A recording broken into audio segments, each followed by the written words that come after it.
Arabian രാഷ്ട്രീയം കലങ്ങി മറിയുകയാണ്. അൽ Jazeera അടക്കമുള്ള പ്രധാന പത്രങ്ങളും ചാനലുകളും ഇപ്പോഴത്തെ രാഷ്ട്രീയ അവസ്ഥാ സാഹചര്യങ്ങളെക്കുറിച്ച് വ്യക്തമായ രീതിയിൽ ചില റിപ്പോർട്ടുകൾ പുറത്തുവിട്ടിരിക്കുകയാണ്. പഠനാർഹമായിരിക്കുന്ന റിപ്പോർട്ടായിട്ടാണ് ഇതൊക്കെ പറയുന്നത്. അതായത് ജനങ്ങളുമായിട്ട് സമ്പർക്കം ഏർപ്പെടുത്തിക്കൊണ്ട് അവരിൽ നിന്ന് ശേഖരിക്കപ്പെട്ട വിവരത്തിൻ്റെ അടിസ്ഥാനത്തിൽ ഇപ്പോഴത്തെ അറേബ്യൻ രാഷ്ട്രീയം വല്ലാത്ത രീതിയിൽ പ്രയാസത്തിലൂടെ പോകുന്നു എന്നുള്ളതാണ്. അതിൽ ഒന്നാമത്തെ വിഷയം ഗസ വിഷയത്തിൽ അല്ലെങ്കിൽ പാലസ്തീൻ വിഷയത്തിൽ കൃത്യമായിരിക്കുന്ന ഒരു പരിഹാരം ഉണ്ടാക്കാൻ വേണ്ടി അറബ് രാജ്യങ്ങൾക്ക് സാധിക്കാത്തതാണ് പ്രധാനമായിരിക്കുന്ന വിഷയം പറയുന്നത്. അതിന് ഈ യുദ്ധം ചെയ്യുന്ന പാലസ്തീനെതിരെ യുദ്ധം ചെയ്യുന്ന രണ്ട് രാജ്യങ്ങൾ, ഒന്ന് അമേരിക്ക, രണ്ടാമത്തത് ഇസ്രായേൽ. ഈ രണ്ട് രാജ്യങ്ങളുമായി വലിയ രീതിയിലുള്ള സൗഹൃദ ബന്ധം ഉള്ള രാജ്യമാണ് അറബ് രാജ്യങ്ങൾ. എന്നിട്ടും ഈ പ്രശ്നത്തിനൊരു പരിഹാരം ഉണ്ടാക്കാൻ വേണ്ടി സാധിക്കുന്നില്ല എന്നുള്ളത് ലോകാടിസ്ഥാനത്തിൽ അറബ് രാജ്യങ്ങളെ കുറ്റപ്പെടുത്തുകയാണ്. അത് എല്ലാ രാജ്യങ്ങൾക്കും പറയാനുള്ള ഒരേ കാര്യം ഇതാണ്: മുസ്ലിം രാജ്യം വിചാരിച്ചാൽ തീർക്കാവുന്ന വിഷയമാണ്. ആ വിഷയത്തിന് ശാശ്വതമായിരിക്കുന്ന ഒരു പരിഹാരം നിർദ്ദേശിക്കാനോ അല്ലെങ്കിൽ പരിഹാരം ഉണ്ടാക്കാനോ സാധിക്കാത്തത് എന്തുകൊണ്ട് എന്ന ചോദ്യത്തിന് ഉത്തരം പറയേണ്ടത് അറബ് രാജ്യങ്ങളാണ്. അപ്പോൾ ഇപ്പോൾ ഈ ഒരു വിഷയം മാത്രമല്ല, മുസ്ലിം രാജ്യങ്ങളുമായി ബന്ധപ്പെടുന്ന രാഷ്ട്രീയമായിരിക്കുന്ന വിഷയങ്ങളും വംശീയപരമായിരിക്കുന്ന പ്രശ്നത്തിനും മാത്രം പരിഹാരം ഉണ്ടാക്കാൻ പറ്റാതിരിക്കുകയും ആ മേഖലയിലെല്ലാം മുസ്ലിം രാജ്യങ്ങളും ഭരണകൂടവും പരാജയപ്പെടുകയും അവർക്ക്, അതായത് ശത്രുപക്ഷത്തിന് താല്പര്യമുള്ള ഭരണ സംവിധാനം സൃഷ്ടിക്കപ്പെടുകയും ചെയ്യുന്ന ഒരു പ്രത്യേക സാഹചര്യത്തെ അഭിമുഖീകരിക്കാൻ സാധിക്കാത്തതിൻ്റെ പ്രയാസമാണ് ഇപ്പോഴുള്ള അറേബ്യൻ രാഷ്ട്രത്തിൽ ഉള്ളത് എന്നാണ് വിലയിരുത്തുന്നത്. അത് പ്രധാനമായ രീതിയിൽ കഴിഞ്ഞ ദിവസം ഖത്തറിൽ അവസാനിച്ച യൂറോപ്യൻ ഉച്ചകോടിക്ക് ശേഷം അറേബ്യൻ രാജ്യങ്ങൾ അല്ലെങ്കിൽ മുസ്ലിം രാജ്യങ്ങൾ സംയുക്തമായ രീതിയിൽ മറ്റൊരു ഉച്ചകോടി രഹസ്യമായിട്ട് ചേർന്നിട്ടുണ്ട് എന്ന് പറയുന്നു. അവിടെ വിലയിരുത്തപ്പെടുന്ന പ്രധാനമായിരിക്കുന്ന കാര്യം നമ്മുടെ രാഷ്ട്രീയമായിരിക്കുന്ന നിലനിൽപ്പ്, അതുമായി ബന്ധപ്പെട്ട കാര്യമാണ്. അതിന് ഒരു യൂറോപ്യൻ രാജ്യങ്ങളെ സംബന്ധിച്ചിടത്തോളം നമ്മൾക്കറിയാം, അവർ ദീർഘദൃഷ്ടിയോട് കൂടിയിട്ടാണ് ഒരു രാജ്യത്തിൻ്റെ കടന്നാക്രമണത്തെയും അതുമായി ബന്ധപ്പെട്ട ഭാവിയിൽ വരാൻ പോകുന്ന സാഹചര്യത്തെയും വിലയിരുത്തുന്നത്. ഒരു 10 വർഷമോ 20 വർഷമോ കഴിഞ്ഞിട്ടല്ല, 100-200 വർഷം കഴിഞ്ഞതിന് ശേഷമുള്ള നമ്മളുമായി ബന്ധപ്പെട്ട സ്ഥിതി കാര്യങ്ങൾ എങ്ങനെയുണ്ട് എന്ന് വിലയിരുത്തിയിട്ടാണ് ഭരണ സംവിധാനങ്ങൾ തിരിക്കുക എന്നുള്ള യാഥാർത്ഥ്യമാണ്. നമുക്ക് ഇന്ത്യയിൽ ബ്രിട്ടീഷുകാർ ഭരണം നടത്തിയ സമയത്ത് അവർ സ്ഥാപിച്ച റെയിൽവേ സ്റ്റേഷൻ പോലെയുള്ള പച്ചിരുമ്പ് അയിര് കൊണ്ടൊക്കെയാണ് അവർ റെയിൽവേ സ്റ്റേഷന് മേൽപ്പാലങ്ങളൊക്കെ നിർമ്മിക്കുന്നത്. ആ പാലത്തിന് ഇപ്പോഴും യാതൊരു കേടും സംഭവിക്കുന്നില്ല. നമ്മൾ നിർമ്മിക്കപ്പെട്ട പല പാലങ്ങളും 10 കൊല്ലം കഴിഞ്ഞാൽ പൊളിഞ്ഞു പോകുന്നത് നമ്മൾ കാണുന്നതാണ്. അപ്പോൾ അവർ വരാൻ പോകുന്ന ഒരു 100-200 വർഷത്തിന് ശേഷം വരാൻ പോകുന്ന കാലത്തെക്കുറിച്ച് ആലോചിച്ചിട്ടാണ് പല ബുദ്ധിമാന്മാരായിരിക്കുന്ന ഭരണാധികാരികളും അവർ രാജ്യത്തിൻ്റെ നിലനിൽപ്പിന് വേണ്ടി അല്ലെങ്കിൽ രാജ്യത്ത് നിർമ്മിക്കപ്പെടുന്ന നിർമ്മാണ പ്രവൃത്തികൾക്കൊക്കെ വലിയ രീതിയിലുള്ള ശക്തി ഉണ്ടാകുന്ന അല്ലെങ്കിൽ ആ നിർമ്മാണ പ്രവൃത്തിയെ പൂർത്തീകരിക്കാൻ വേണ്ടി അവർക്ക് സാധിക്കുന്ന ദീർഘദൃഷ്ടിയോടുകൂടിയുള്ള വീക്ഷണത്തിൻ്റെ അടിസ്ഥാനത്തിലാണ്. താജ്മഹൽ ഉണ്ടാക്കിയ എത്ര വർഷം നമുക്കറിയാം. എന്തെങ്കിലും കുഴപ്പത്തിനുണ്ടോ? അതിനുശേഷം നമ്മൾ നിർമ്മിക്കപ്പെട്ട എത്രാനും ബിൽഡിങ്ങുകളൊക്കെ തകർന്നു പോയിട്ടുണ്ട്. ഇപ്പോഴത്തെ അറബ് രാജ്യങ്ങളുടെ പ്രധാനമായിരിക്കുന്ന വിഷയം, ഒന്ന്, സാമ്പത്തിക മുന്നേറ്റമുണ്ട്, പക്ഷേ രാജ്യസുരക്ഷയുമായിട്ട് ബന്ധപ്പെട്ടാൽ ആയുധ സംരക്ഷണവുമായിട്ട് ബന്ധപ്പെട്ട കാര്യം തീരെ കുറവാണ്. ഇത് അമേരിക്ക അടക്കമുള്ള യൂറോപ്യൻ രാജ്യങ്ങൾ പണി ഒപ്പിച്ചതാണെന്നൊരു തിരിച്ചറിവ് യഥാർത്ഥത്തിൽ അറബ് രാജ്യങ്ങൾക്കുണ്ടായിട്ടുണ്ട്. മറ്റൊരു ഭാഗം പറയുന്ന കാര്യം, പരമാവധി അറബ് രാജ്യങ്ങളിലെല്ലാം അമേരിക്കക്ക് സൈനിക ബേസ് ഉണ്ട്, സൈനിക താവളങ്ങളുണ്ട്. ഈ സൈനിക താവളവുമായി ബന്ധപ്പെട്ട മേഖലകളിലേക്ക് ആ രാജ്യത്തിലെ പൗരന്മാർക്കോ അതല്ലെങ്കിൽ അവിടുത്തെ സൈനികവുമായിട്ട് ബന്ധപ്പെട്ട ആളുകൾക്കോ പ്രവേശനമില്ല. അവരുടെ രാജ്യം പോലെയാണ് യഥാർത്ഥത്തിൽ അവരത് കൊണ്ടു നടക്കുന്നത്. ഇത് ഒഴിവാക്കാൻ വേണ്ടിയും സാധിക്കുന്നില്ല.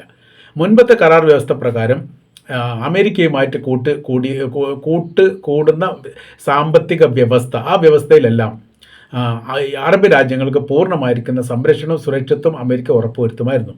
ആണവായുധവുമായി ബന്ധപ്പെട്ട കാര്യം പല ഘട്ടത്തിലും അറബ് രാജ്യങ്ങൾക്ക് വേണ്ടി സൗദി അറേബ്യ അമേരിക്കയോടും UN-ലും ഈ കാര്യം ആവശ്യപ്പെട്ടിട്ടുണ്ട്. എന്നാൽ ഇതിനൊക്കെ അമേരിക്കയാണ് ഉടക്ക് നിൽക്കുന്നത്. ഇപ്പോഴത്തെ നിലവിലെ സാഹചര്യത്തിൽ അതിൻ്റെ ആവശ്യമില്ല.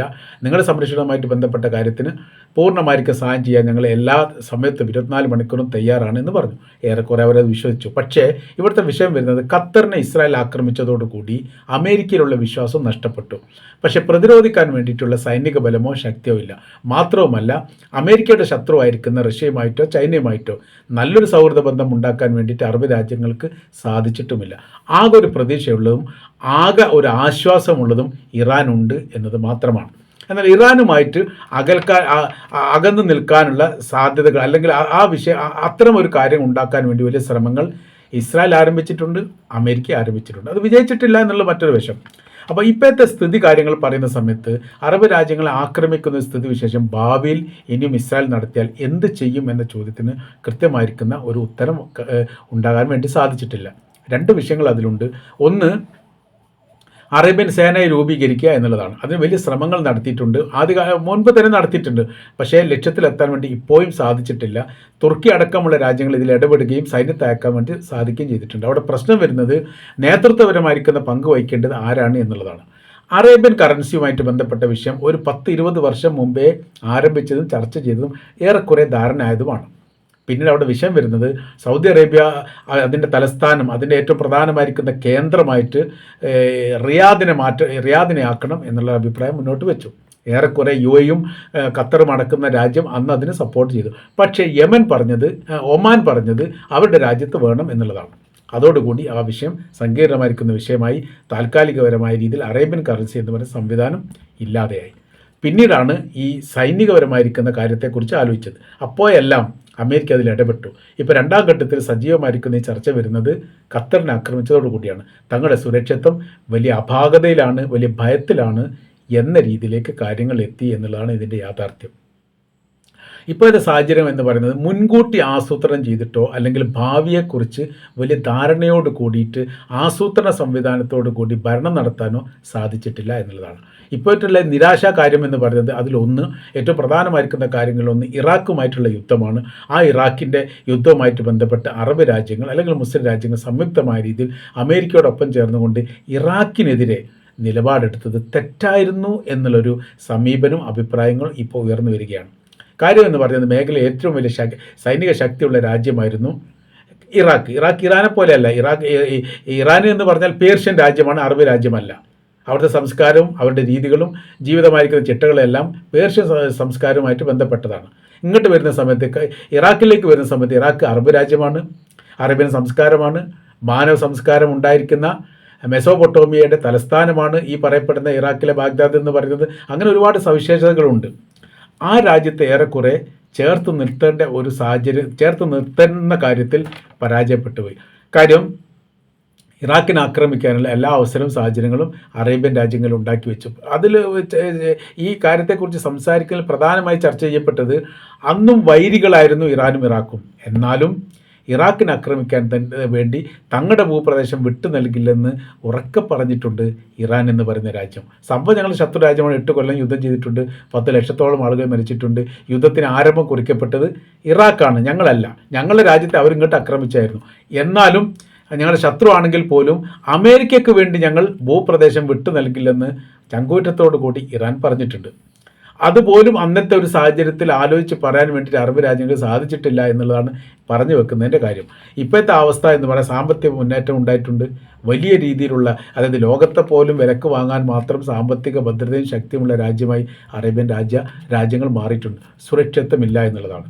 അതിന് ഒരു ഉദാഹരണം കൂടി അതിൻ്റെ കൂട്ടത്തിൽ കാണാൻ വേണ്ടി സാധിക്കുന്നുണ്ട്. ലോകത്തിലെ ഏറ്റവും വലിയ കറൻസി, മൂല്യമുള്ള കറൻസി എന്ന് പറഞ്ഞാൽ കുവൈത്ത് കറൻസിയാണ്.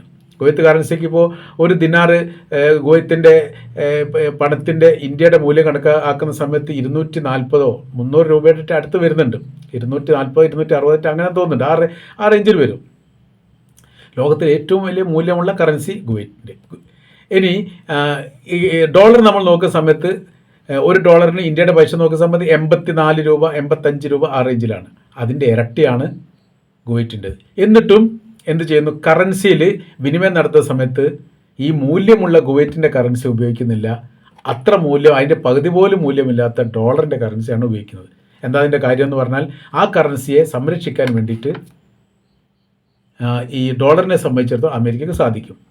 എന്നാൽ കുവൈറ്റിൻ്റെ ദിനാറിനെ സംരക്ഷിക്കാൻ വേണ്ടി അവർക്ക് സാധിക്കില്ല. ഇറാഖ് ആക്രമണം വന്നതോട് കൂടിയിട്ട് ആ കറൻസിക്ക് മൂല്യമില്ലാതെയായി, 1 രൂപയുടെ വില പോലും ഇല്ലാതായി, അതാരും എടുക്കാതായി. പിന്നീട് അവിടെ വിനിമയം ചെയ്തപ്പെട്ടത് ഡോളറാണ്, ഇത് റിയാലാണ്, സൗദി റിയാലൊക്കെയാണ്. പിന്നീട് ആ കാലത്തൊക്കെ യുദ്ധവുമായിട്ട് ബന്ധപ്പെട്ട സമയത്ത് 2ാം ഘട്ടത്തിൽ കുവൈറ്റിൻ്റെ ഭരണ സംവിധാനം ആ രാജ്യത്തിലേക്ക് വരുന്നത് വരെ ഉപയോഗിച്ച കറൻസി സൗദിയുടെ റിയാലാണ്, അല്ലെങ്കിൽ ഇതാണ് അമേരിക്കയുടെ ഡോളറാണ്. ഈ 2 കറൻസിയാണ് ഏറ്റവും കൂടുതൽ, മറ്റുള്ളവർക്ക് ഉപയോഗിച്ചിട്ടുണ്ടെങ്കിൽ പോലും.